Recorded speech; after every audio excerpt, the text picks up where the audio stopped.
بسم اللہ الرحمن الرحیم وبہ نستعین انہ خیر ناصر و معین وصلی اللہ علی محمد و آلہ الطاہرین۔ الحمدللہ، پروردگار عالم کے لطف و کرم سے ہماری گفتگو بدایت الحکمت میں 7ویں مرحلے میں تھی، اور 7ویں مرحلے کی جو 7ویں فصل ہے یعنی علت غائی کے بارے میں، اس کا آغاز کرنے سے پہلے گزشتہ فصل جو ہماری الحمدللہ تمام ہوئی یعنی 6ٹھی فصل، اس کے بارے میں 2 نکات کی طرف اشارہ کرنا ضروری سمجھتا ہوں، پھر بعد میں ہم لوگ 7ویں فصل میں وارد ہوتے ہیں۔ ایک نکتہ کہ جس کی طرف آپ نے اگر توجہ فرمائی ہو، ہم نے فاعل کے جتنے بھی اقسام بیان کیے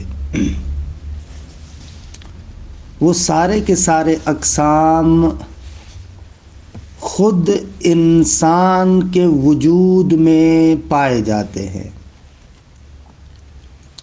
اور علامہ نے بھی اس نقطے کی طرف خصوصی عنایت فرمائی۔ جہاں پر جس قسم کے اندر اور موارد کی مثال دی جا سکتی ہے، وہیں پر خود انسان کی بھی مثال پیش کر سکتے ہیں۔ یہ بہت ہی اہم نقطہ تھا کہ جو انسان کی جامعیت کو بیان کرتا ہے۔ انسان ایک ایسا موجود ہے کہ بقول اہل معرفت کے کہ کون جامع ہے، یعنی جو کچھ اس عالم کبیر میں پایا جاتا ہے اس کا خلاصہ، اس کا ماحصل انسان کے وجود میں پایا جاتا ہے۔ واقعاً اتزعم انک جرم صغیر وفیک انت والعالم الاکبر، کہ مولا متقیان کی جانب منسوب ہے یہ شعر۔ کیا تم گمان کرتے ہو کہ ایک معمولی سا ذرہ ہو؟ نہ، فیک انت والعالم الاکبر، عالم اکبر تمہارے اندر پوشیدہ ہے۔ عرض ہوا کہ فاعل طبیعی، اس کو بھی آپ انسان کے وجود میں ڈھونڈ سکتے ہیں کہ نفس انسانی قوائے بدنیہ اور طبیعیہ کے مرحلے میں فاعل بالطبع ہے۔ یہی نفس انسانی قوائے بدنیہ طبیعیہ کے مرتبے میں اگر یہ قوا منحرف ہو جائیں عوامل خارجی کی وجہ سے تو فاعل بالکسر بنتا ہے۔ اسی انسان کے اندر آپ فاعل بالجبر کو بھی مد نظر رکھ سکتے ہیں۔ اگر انسان کو کوئی مکرہ اور مجبور کرے کہ فلاں کام کو انجام دو، فاعل بالجبر بنتا ہے۔ یہی انسان اپنی صور خیالیہ کی نسبت سے فاعل بالرضا بنتا ہے۔ یہی انسان اپنے افعال اختیاریہ کی نسبت سے فاعل بالقصد بنتا ہے۔ یہی انسان فاعل بالعنایت بھی بنتا ہے کہ کسی بلندی پر کھڑا ہو، چوٹی پر کھڑا ہو، توہم سکوت کرتا ہے تو زمین پر گر جاتا ہے۔ آغا یہی انسان فاعل بالتجلی ہے کہ نفس مجردہ انسانی مقام ذات کے اندر بنحو بساطت تمام تفاصیل اور علوم کو رکھتا ہے در عین بساطت، لہذا انسان فاعل بالتجلی بھی بنتا ہے۔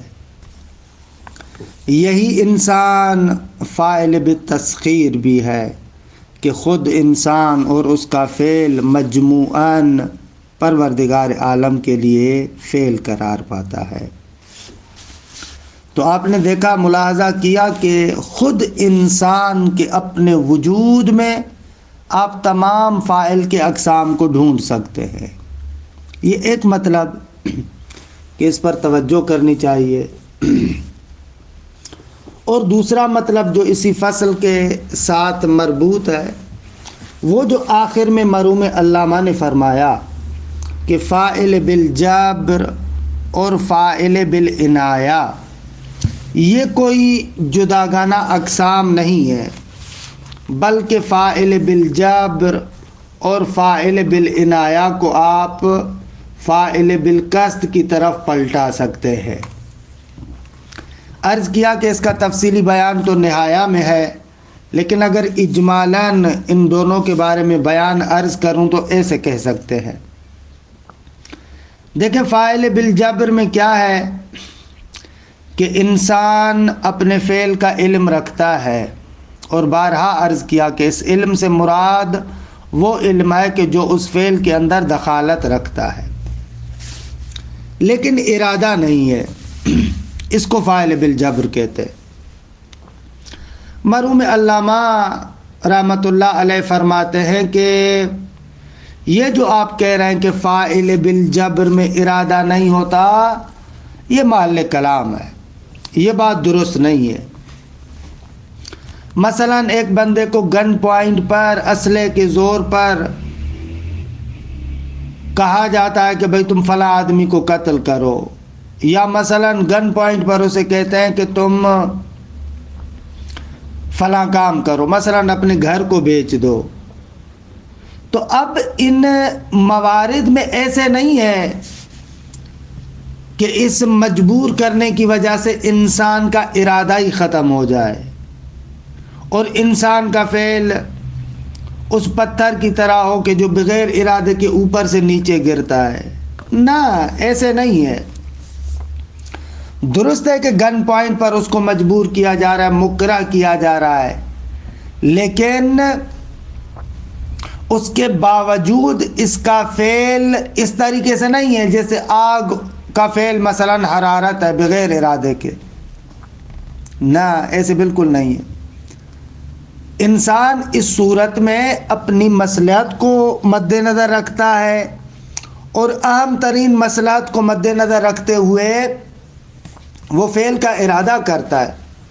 حتیٰ گن پوائنٹ پر بھی وہ بندہ ارادہ کرتا ہے، اگرچہ دوسرے کے زور دینے کی وجہ سے، لیکن اس کا فعل بغیر ارادے کے نہیں ہے۔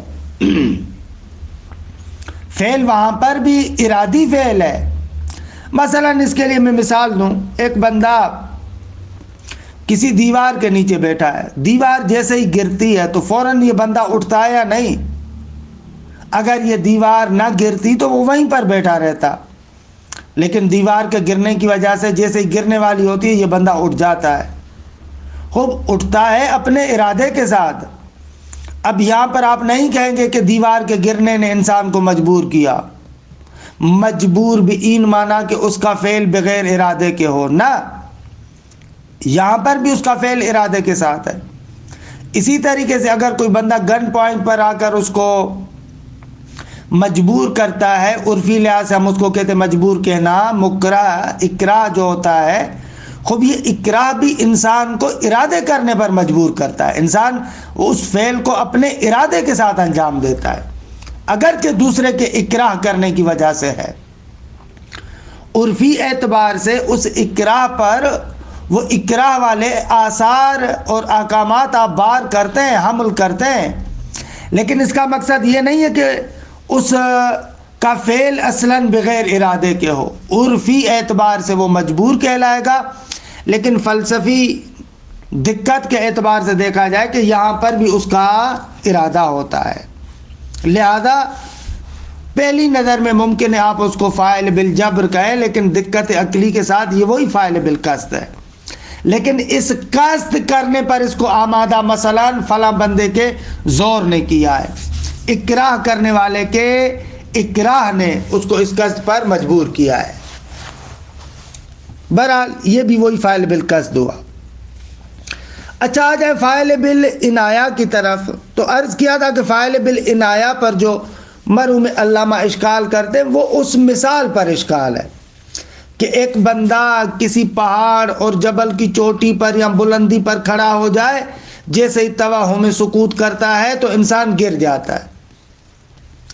مرحوم علامہ فرماتے ہیں کہ بابا یہ جو آپ کہتے ہیں فاعل بالعنایہ میں فقط خالی علم ہوتا ہے، اس کے علاوہ کوئی انگیزہ نہیں ہوتا، اور وہی علم سبب بنتا ہے اس کے فعل کے انجام دینے کا، تو اس پر برحال مرحوم علامہ خود بھی نہایہ میں بھی اور حاشیہ اسفار میں بھی اشکال کرتے ہیں کہ بھئی آپ تصور سکوت کو علت سکوت کیسے قرار دے رہے ہیں کہ جیسے ہی بندہ ایک بلندی کی چوٹی پر کھڑا ہے، جیسے ہی گرنے کا سوچتا ہے تو یہ تصور سکوت اس کو گرا دیتا ہے۔ اب یہ بات تو درست نہیں ہے، یعنی اگر آپ کہیں کہ واقعاً تصور سکوت کا باعث بنتا ہے، علت اگر تصور سکوت ہے تو پھر جہاں پر بھی یہ تصور سکوت ہو وہاں پر انسان کو گرنا چاہیے، کیونکہ ہم نے پہلے آپ کو بیان کیا ہے کہ علت جہاں پر بھی ہوگی معلول وہاں پر ہوگا، حالانکہ ہم دیکھتے ہیں ایسے نہیں ہے۔ وہ بندہ جو اس بلندی پر کھڑا ہے وہاں پر اگر توہم سکوت کرے، گرنے کا تصور کرے، وہاں سے گر جاتا ہے، لیکن اگر نارمل حالت میں اگر وہ تصور سکوت کرے تو آیا گرتا ہے؟ اب اس کا مقصد یہ ہوا کہ تصور سکوت خالی علت نہیں ہے، کیونکہ اگر فقط تصور سکوت علت ہوتا تو علت جہاں پر بھی ہوگی معلول کو وہاں پر ہونا چاہیے۔ یا مثلا فرض کریں کہ ایک بڑی عمارت ہے، ایک نارمل سا عادی سا بندہ اگر وہاں پر اوپر چوٹی پر کھڑا ہو اور جیسے ہی تصور کرے کہ میں گرتا ہوں تو گر جائے گا، لیکن ایک ماہر مزدور جس کا کام یہی ہے، یا ایک ماہر معمار اس بلندی کی چوٹی پر کھڑا ہوتا ہے، تصور سکوت بھی کرتا ہے لیکن گرتا نہیں۔ یہ خود آپ ملاحظہ کر لیں۔ اب یہاں سے پتہ چلا کہ یہ تصور سکوت گرنے کی علت نہیں ہے۔ اچھا تو پھر سوال یہ کہ گرنے کی علت کیا ہے؟ فرماتے ہیں کہ جو گرنے کی علت ہے وہ تصور سکوت نہیں ہے، بلکہ انسان جو اس بلندی پر کھڑا ہوتا ہے اور اس کو تجربہ بھی نہیں ہے، جیسے ہی نیچے دیکھتا ہے تو ایک وحشت، اضطراب انسان کے وجود کو گھیر لیتا ہے۔ اس وحشت اور اضطراب کی وجہ سے انسان کا تعادل خراب ہو جاتا ہے۔ جیسے انسان کا تعادل خراب ہوتا ہے، اس تعادل کے خراب ہونے کی وجہ سے انسان گر جاتا ہے۔ دوسرے لفظوں میں یہ بندہ جو اوپر بالکل چوٹی پر کھڑا ہوا ہے اور توہم سکوت کرتا ہے تو ایک وحشت، اضطراب ایسا اس کے وجود کو گھیر لیتا ہے کہ اس وحشت اور اضطراب سے بچنے کے لیے انسان وہاں سے ارادہ کرتا ہے کہ میں جمپ لگاؤں اور گراؤں اور اپنے آپ کو مار دوں۔ یہ ایسے ہے، مرحوم علامہ اس طریقے سے تفسیر کرتے ہیں۔ بس یہ بھی حقیقت میں فاعل بالقصد ہے کہ انسان اس وحشت اور اضطراب سے بچنے کے لیے اپنے آپ کو گرا دیتا ہے۔ علامہ کی تحلیل ایسے ہے، لیکن آقا مصباح پروردگار عالم ان کو غری کے رحمت فرمائے، وہ کہتے ہیں کہ آقا نہ، مرحوم علامہ اس بات میں درست ہے کہ فاعل بالعنایہ جدا گانا کوئی قسم نہیں ہے، لیکن یہ فاعل بالقصد کی طرف نہیں پلٹتا۔ بلکہ یہ اسی فاعل بالطبع کی طرف پلٹ جاتا ہے کہ بہرحال تفصیلات خود ان کے تعلیقے میں بھی آپ ملاحظہ کر سکتے ہیں، زیادہ تر تفصیلات میں یہاں پر نہیں جاتا۔ یہ دو مطلب تھے جو گزشتہ مباحث کے ساتھ مربوط تھے۔ اب آتے ہیں بعد والی فصل میں جو 7ویں فصل ہے، کہ یہ 7ویں فصل بھی بہت ہی اہم فصل ہے، علت غائی کے بیان میں ہے کہ مرحوم علامہ علت غائی کی تعریف ایسے کرتے ہیں: وہ کمال اخیر کہ فاعل اپنے فعل میں جس کی طرف متوجہ ہوتا ہے۔ اچھا، نہایہ میں ایک جگہ پر لکھا ہے کمال اخیر کو وہ مطلوب بالذات، وہ اصلی مطلوب جس مطلوب کی طرف فاعل اپنے فعل میں متوجہ ہوتا ہے۔ ابھی اس کی توضیح دیتا ہوں کہ کیا کہنا چاہتے ہیں۔ دیکھیں، جب بھی کوئی فاعل کسی فعل کو انجام دیتا ہے تو اس فعل کے انجام دینے میں اس کا قصد اور ہدف یہ ہوتا ہے کہ کمال تک پہنچے، درست ہے؟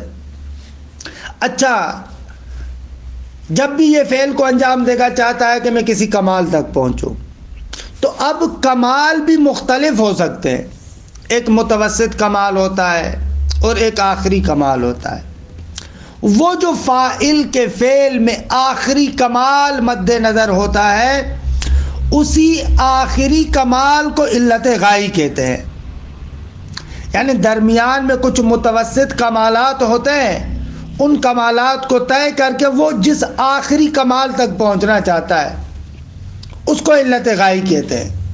مثال دوں میں ایک، فرض کریں ایک مومن انسان ہے، پروردگار عالم نے اس کی غایت قرار دی ہے، ما خلقت الجن والانس الا لیعبدون، ہم نے جن و انس کو پیدا نہیں کیا، خلق نہیں کیا مگر یہ کہ وہ عبادت خدا میں مشغول ہو۔ عبادت خدا، قرب الہی، یہ ایک مومن انسان کے لیے کمال اخیر ہے، آخری کمال ہے۔ اب ایک بندہ جو مثلاً اپنے گھر سے بلند ہوتا ہے، اٹھتا ہے، کسب علوم کے لیے کسی حوزے میں، مرکز میں جاتا ہے، یا اپنے خاندان کے لیے رزق حلال کی تلاش میں اپنے گھر سے نکلتا ہے، مختلف کاموں کو انجام دیتا ہے۔ اب اس کا گھر سے نکلنا، فلاں دکان پر جانا، فلاں کام کرنا، یا وہ بچہ جو اپنے گھر سے اٹھ رہا ہے، گاڑی میں بیٹھتا ہے، کسی مدرسے میں جاتا ہے، وہاں پر علم حاصل کرتا ہے، یا وہ بندہ کہ جو رزق و روزی کی تلاش میں نکلا ہے، کسی دکان پر گیا، محل کار پر گیا، کام کیا، یہ کیا، وہ کیا، یا وہ جو طالب علم ہے مدرسے پہنچا، وہاں پر دروس وغیرہ یہ وہ سب کچھ پڑھ رہا ہے، یہ سارے کے سارے کمالات ہیں، لیکن یہ کمالات متوسطہ ہیں، کیونکہ یہ مومن بندہ ہے۔ اس کی غایت اصلی اور کمال اصلی یہ ہے کہ قرب الہی حاصل کرے۔ تو اب یہاں پر علت غائی اس کے تمام کاموں کی کیا ہوگی؟ وہ آخری کمال، وہ مطلوب بالذات، جس آخری کمال اور مطلوب بالذات کے لیے فعل کو انجام دیتا ہے، یعنی وہی قرب خدا۔ یعنی یہ جو طالب علم ہے، یہ جو مختلف علوم پڑھ رہا ہے، چاہے صرف پڑھتا ہو، نحو پڑھتا ہو، فلسفہ پڑھتا ہو، عرفان پڑھتا ہو، جتنے بھی علوم پڑھتا ہے، یہ اس کا ہدف نہیں ہے، یہ اس کی غایت اصلی نہیں ہے، بلکہ یہ متوسط غایات ہے۔ ان غایات کے ذریعے سے اس کا اصل مقصد، اصل ہدف قرب پروردگار عالم ہے، تو وہ قرب الہی اس کے لیے غایت ہے۔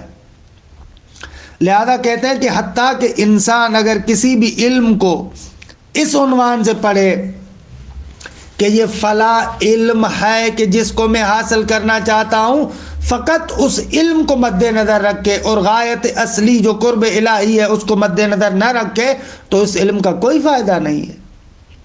حتیٰ علم عرفان بھی اس نیت کے ساتھ پڑھے کہ میں بہت بڑا عارف بن جاؤں، قرب خدا کو مد نظر نہ رکھے، فقط اس علم کو مد نظر رکھے، ایسا علم عرفان بھی کسی فائدے کا نہیں۔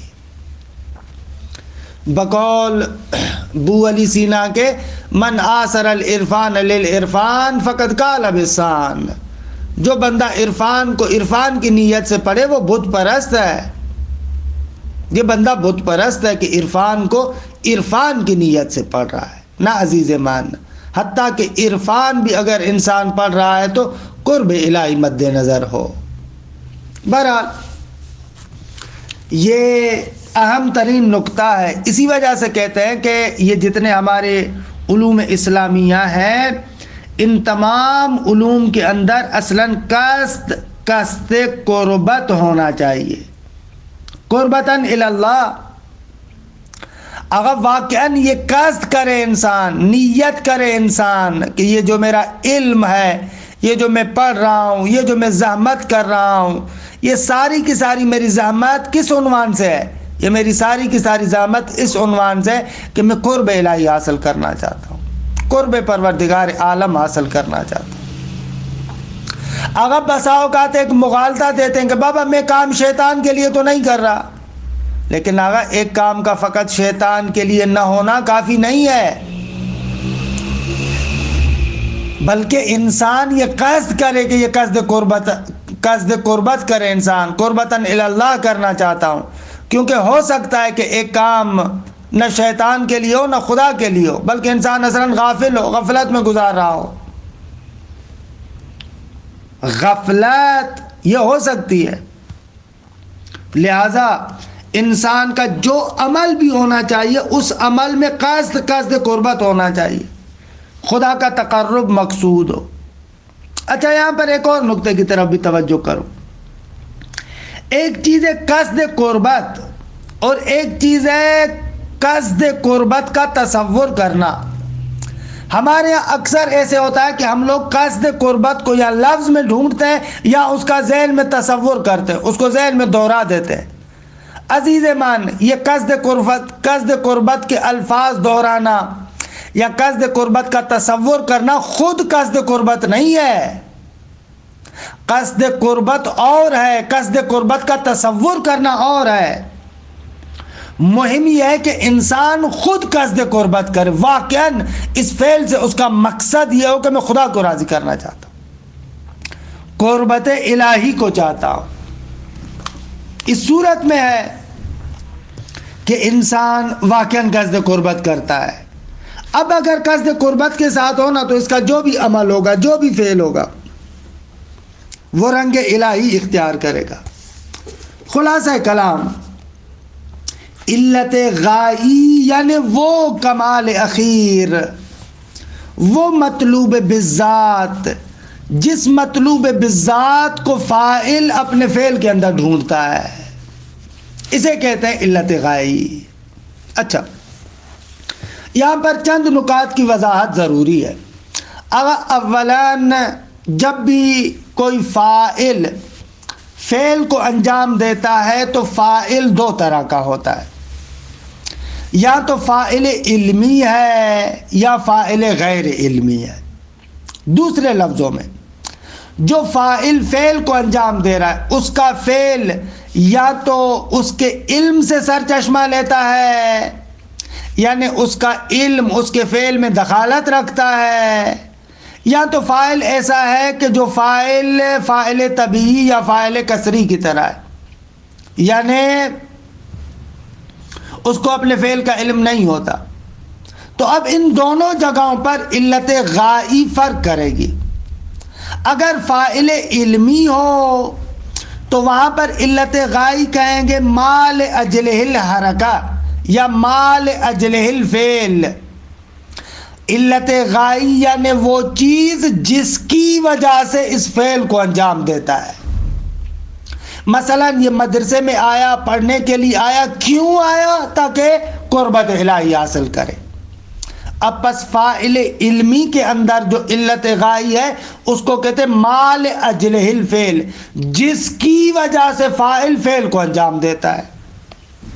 مثلا آپ اپنے گھر سے نکلتے ہیں تاکہ آپ رزق و روزی کی تلاش میں نکلیں، خوب اگر فرض کریں آپ کا مقصد اور ہدف پیسے کمانا ہے تو وہ جو آپ پیسے کما رہے ہیں وہ آپ کے لیے غایت ہوگی، مال اجل الفعل ہوگا۔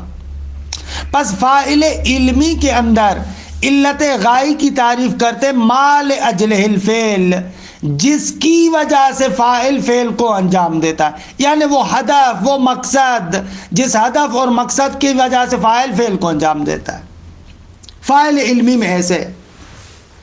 اچھا اگر فاعل غیر علمی ہو، مثلا جیسے فاعل طبیعی ہے، اس فاعل کو اپنے فعل کا علم نہیں ہے، خوب وہاں پر کہتے ہیں وہاں پر علت غائی ہے یا نہیں ہے، کہتے ہیں وہاں پر بھی علت غائی ہے، لیکن وہاں پر علت غائی کیا ہے؟ ما ینتہی الیہ الحرکہ، جس کی طرف حرکت منتہی ہوتی ہے، ختم ہوتی ہے، اس کو غایت کہتے ہیں، اس کو علت غائی کہتے ہیں۔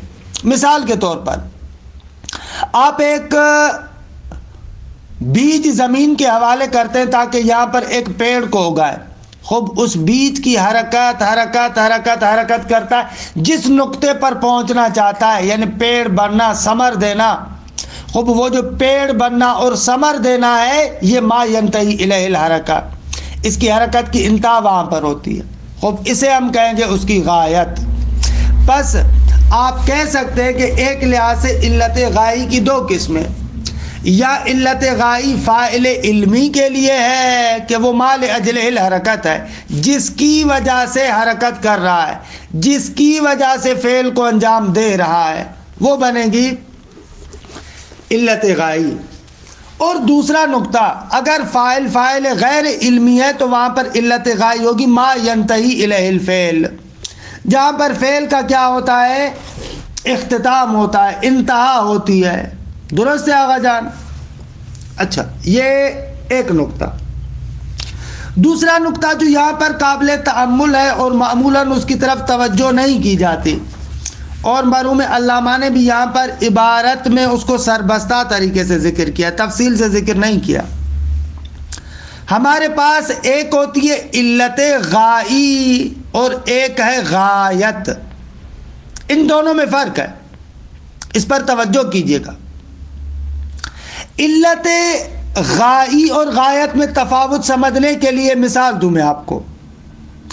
فرض کریں کہ آپ گھر سے نکلنا چاہتے ہیں تاکہ حرم جائیں اور حضرت معصومہ سلام اللہ علیہا کی زیارت کریں۔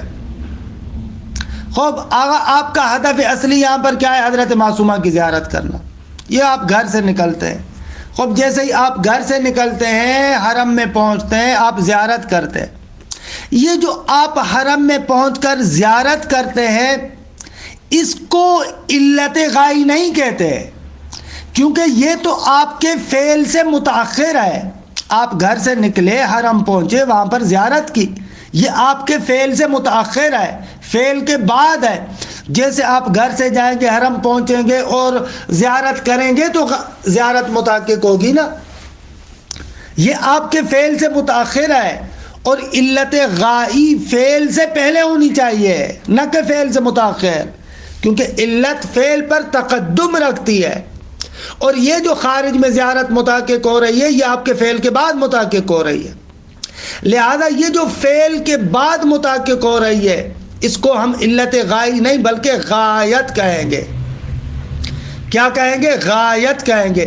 خارج میں جو فعل پر مترتب ہوتی ہے چیز اس کو غایت کہتے ہیں، وہ علت غائی نہیں ہے، لیکن اسی غایت کا فعل سے پہلے تصور کرنا یہ علت غائی ہے، یعنی علت غائی کہ جو اس غایت کا آپ فعل سے پہلے تصور کرتے ہیں اور وہ علم اور تصور آپ کو آمادہ کرتا ہے کہ فعل کو انجام دے۔ اسی لیے کہتے ہیں کہ علت غائی اول الفکر و آخر العمل۔ اول الفکر یعنی پہلے آپ اس کو مقام ذہن میں تصور کرتے ہیں اور وہی چیز آپ کو کیا کرتی ہے؟ فعل پر آمادہ کرتی ہے۔ یہ جو اول الفکر ہے خوب اس کو کہیں گے علت غائی۔ آخر العمل وہ غایت ہے، علت غائی نہیں ہے۔ یہیں سے ایک جملہ بھی آپ کی خدمت میں عرض کر دوں، یہیں سے پتہ چلتا ہے کہ یہ جو ایک جملہ استعمال کرتے ہیں کہ علت غائی در حقیقت فاعل کو آمادہ کرتی ہے کہ فاعل فعل کو انجام دے. آپ جو گھر کے اندر بیٹھے ہوئے ہیں اچانک سے حرم جاتے ہیں اور زیارت کرنے کے لیے، تو آپ کو اس فعل پر آمادہ کرنے والی کون سی چیز ہے؟ علت غائی. آپ تصور کرتے ہیں اس شے کا کہ بھائی مجھے زیارت کرنی چاہیے، زیارت میرے لیے کمال ہے. خوب یہ جیسے ہی تصور کرتے ہیں کہ زیارت میرے لیے کمال ہے اور مجھے زیارت کرنی چاہیے تو آپ اٹھتے ہیں. بس فاعل کو فعل پر جو چیز آمادہ کرتی ہے وہ علت غائی ہے. اور علت غائبی یعنی اول الفکر، جو آپ کے ذہن میں آتا ہے ابتداءً ہدف، درست ہے.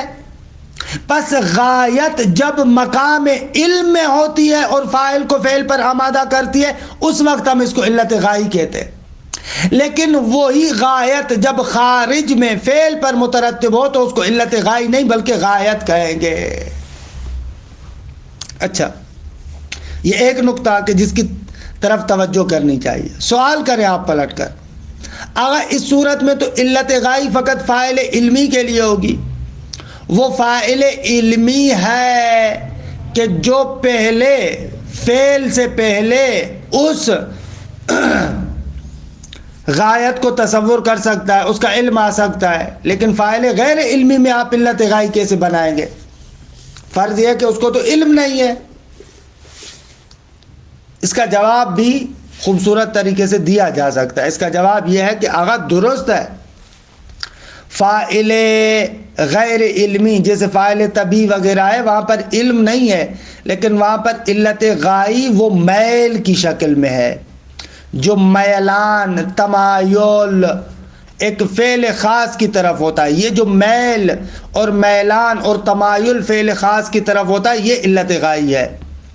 ہو سکتا ہے فاعل طبی بیچارے کو خود بھی پتہ نہ ہو، لیکن اس کا یہ جو میلان ہے تمایل ہے اس کو ہم کہتے ہیں علت غائی. آخر کیوں فلاں فاعل طبی فلاں چیز کی طرف حرکت کرتا ہے؟ بابا وہ دانہ جو گندم کا ہے وہ آخر گندم کی طرف کیوں حرکت کرتا ہے؟ وہ گندم کیوں بنتا ہے؟ اگر ایک چاول کا دانہ ہے تو وہ اس چاول کی طرف کیوں حرکت کرتا ہے؟ ایک جو کا دانہ ہے جو کی طرف حرکت کیوں کرتا ہے؟ خوب یہ میل اس کے اندر رکھا ہوا، یہ میل اس کے لیے علت غائی کی حیثیت رکھتا ہے. فتلخص خلاصہ کلام، علت غائی فرماتے ہیں کہ اول الفکر وہ کمال اخیر، وہ مطلوب بالذات کہ جس مطلوب بالذات کی وجہ سے فاعل فعل کو انجام دیتا ہے. اچھا، اگر فاعل علمی ہو تو اس مطلوب بالذات کا اس کو علم ہوگا. اگر فاعل غیر علمی ہو تو بہرحال اس کی طرف اس کا میلان ہوگا، تمایل ہوگا، کہ جس کو مرحوم علامہ اس جملے کے ساتھ تعبیر کرتے ہیں توجہ. فاعل جو اس فعل کی طرف توجہ رکھتا ہے، توجہ یعنی وہی میلان. درست ہے. خوب، یہ بعض نکات ہیں، عبارت کو دیکھیں. الفصل السابع فی العلت الغائیہ، فرماتے ہیں کہ 7ویں فصل علت غائی کے بیان میں. علت غائی کیا ہے؟ وہی الکمال الاخیر، وہ آخری کمال. آخری کمال یعنی وہی مطلوب بالذات جس مطلوب پر آپ پہنچنا چاہتے ہیں. وہ کمال اخیر یا مطلوب بالذات کہ الذی یتوجہ الیہ الفاعل فی فعلہ، کہ جس کی جانب فاعل متوجہ ہوتا ہے اپنے فعل میں. وہ جو کمال اخیر ہے، وہ جو مطلوب بالذات ہے جس کی طرف فاعل متوجہ ہوتا ہے اس کو علت غائی کہتے ہیں. البتہ دقت کرے، اس کو علت غائی کہتے ہیں جب اس کو مقام علم میں ہم تصور کریں، اول الفکر، اس وقت یہ علت غائی ہے. مگر نہ خارج میں جو وہ فعل پر مترتب ہوتا ہے وہ غایت ہے.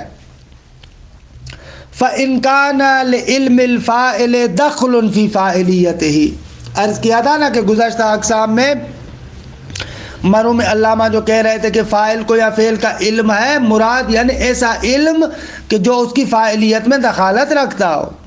فَإِنْ كَانَ لِعِلْمِ الْفَاعِلِ دَخْلٌ فِي فَاعِلِيَّتِهِ، اگر فاعل کے علم کی دخالت ہو اس کی فاعلیت میں تو کانت الغایت مرادتا للفاعل فی فعلہ، تو پھر غایت فاعل کے لیے مراد اور مقصود ہوگی اپنے فعل میں.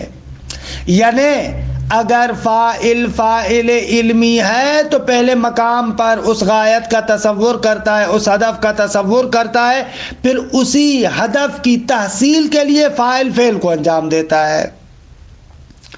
وَإِن شِئْتَ فَقُلْ، اگر تم چاہو تو یوں بھی کہہ سکتے ہو کان الفعل مرادا لہ لأجلہا. فرماتے ہیں کہ آپ یوں بھی کہہ سکتے ہیں کہ فعل مراد ہوگا فاعل کے لیے لأجلہا، اس غایت کی وجہ سے، اس ہدف اور غایت کی وجہ سے فاعل اس فعل کو انجام دیتا ہے. وَلِذَا قِیلَ، اسی لیے کہا گیا ہے ان الغایت متقدمۃ علی الفعل تصورا و متأخرۃ عنہ وجودا، کہ وہی نکتہ کہ غایت فعل پر تصوراً مقدم ہے، یعنی پہلے انسان اس کا تصور کرتا ہے، خب وہ تصور انسان کو تحرک دیتا ہے، پھر انسان فعل انجام دیتا ہے، کارن اس کے فعل پر وہ چیز کیا ہوتی ہے؟ مترتب ہوتی ہے. تو علت غائی اس صورت میں اس کو کہتے ہیں جب تصوراً آپ اس کو مقام علم میں آپ اس کو دیکھیں. ان الغایت متقدمۃ علی الفعل تصوراً، غایت فعل پر متقدم ہوتی ہے تصور کے اعتبار سے، ومتأخرۃ عنہ وجودا، اور وجود کے اعتبار سے متاخر ہے، یعنی وہ جو خارج میں متحقق ہوتی ہے وہ فعل پر مترتب ہوتی ہے. وَإِن لَّمْ يَكُن لِّلْعِلْمِ دَخْلٌ فِي فَاعِلِيَّةِ الْفَاعِلِ، اگر فرماتے ہیں کہ علم کو دخالت نہ ہو فاعل کی فاعلیت میں تو کانت الغایت ما ینتہی الیہ الفعل، تو اس صورت میں غایت منتہا الیہ فعل کو کہتے ہیں، جہاں پر فعل ختم ہوتا ہے اس کو ہم کہتے ہیں غایت. اور عرض کیا کہ یہاں پر علت غائی آپ کیسے تصویر کریں گے؟ اس میل کے اعتبار سے، میل تمایل جو اس کے اندر رکھا گیا اس کے اعتبار سے آپ علت غائی کو تصویر کریں. وذالک، اگر یہ کس طریقے سے ہے؟ وہ اس طریقے سے کہ ان لکمال الشیء نسبتا ثابتتا الیہ، جو بھی شے ہے اس کا جو کمال ہے اس شے اور اس کمال کے درمیان ایک وثیق واقعی اور حقیقی رابطہ ہے. واقعاً جو گندم کا بیج ہے وہ اس گندم کے ساتھ ایک واقعی نسبت اور رابطہ رکھتا ہے. اگر اس کو مخصوص ماحول ملے تو وہ بیج جو گندم کا ہے وہ گندم کی شکل میں تبدیل ہوگا. ایسے نہیں ہے کہ جو گندم کا بیج ہے وہ جو میں تبدیل ہو جائے یا چاول میں تبدیل ہو جائے یا کسی فروٹ میں تبدیل ہو جائے، نہ، گندم کا بیج گندم کی شکل میں ہی ظاہر ہوگا.